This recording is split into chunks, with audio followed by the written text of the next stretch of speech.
In this video, I'm going to review the Uppababy Bassinet Stand. I do have it right here, ordered it from Amazon. I wish I would have kept the box just to show you guys, but it is a box and it's a pretty good size, and this is how it came shipped, folded just like this. So I'm going to show you guys how it unfolds, how to use it, all that good stuff. And like, look how simple it is. All you have to do is push down like it and it's locked. It is good to go. If you guys want to store it, or if you're going to take it somewhere, all you have to do is kick your foot up under just like this and then just fold it just like this. So this is the gray color. They do have 3 different colors. So we have the gray, we have the white, and then the espresso, which is like a dark brown. So you guys make sure you pick the one that you like, and we went with the gray because it goes with the baby's theme.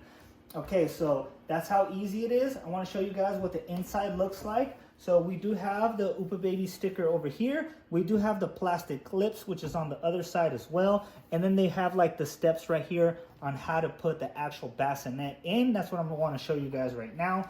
And I did want to mention that this also, you could actually, it's sold separately, but you could actually buy, it's like a sleeve that goes in, and it's for a hamper. So like when the baby grows out of it, the bassinet, you could actually buy that extra hamper. You could use it. That way you could store the baby's clothes, all that good stuff. And when you do have the bassinet up here, we usually use this for like diaper storage on the bottom. You guys could use it for whatever kind of storage you want, but me and the wife use it for diaper storage.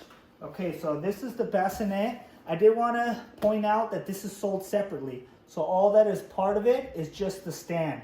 Also, the hamper that I mentioned is also sold separately. So just wanted to point that out to you. And this actually goes either this way or this way. It depends on how you guys want it.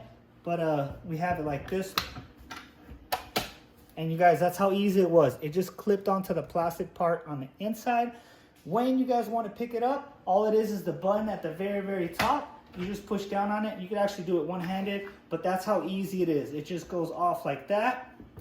And then here it goes again, and it locks in there. It's nice and tight. There are 2 buttons on the inside. So just in case you want to have your baby like this, you can lay your baby down, and then this is the buttons that actually brings this down. And then you could actually pick it all the way up like this. But you guys, this is good material. It's nice and sturdy. You could use this up until the baby's 6 months old, and I definitely recommend it.